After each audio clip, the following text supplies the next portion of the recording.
Hi everyone.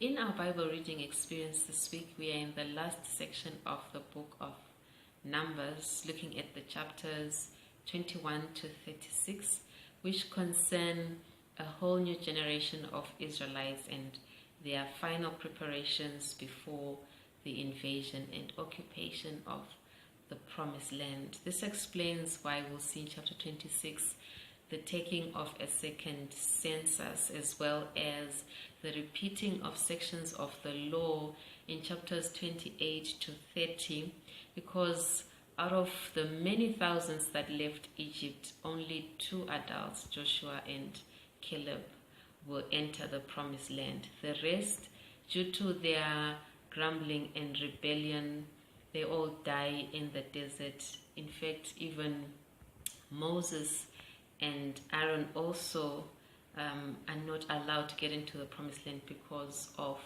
disobedience. Now, the theme of grumbling and rebellion is quite a major theme in the book of Numbers. It will be helpful to study this theme, looking at the instances where it occurs. For example, in chapters 11, 12, 13, 14, 16, 20 to 21, we'll see case after case, grumbling and rebellion occurring.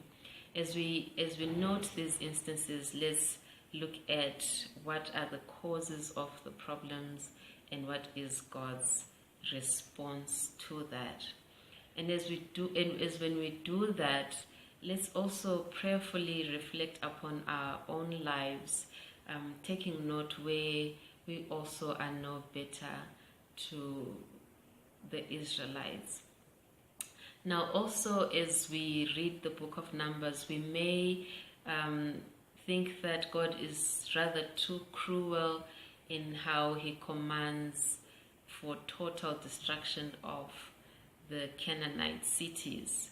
However, if we understood just how religion governed the ancient peoples, we would view that quite differently. So religious beliefs and practices, the people's gods, the people's altars and temples, these were all at the center of their livelihood, defining who they were and how they lived their lives. So for the children of Israel, who were meant to live in complete devotion to God, it was necessary that they root out all forms of the Canaanite worship, which was often marked by wicked practices such as temple prostitution, as you'll see in chapter 25, that actually was a temptation to the Israelites, and that didn't go very well for them.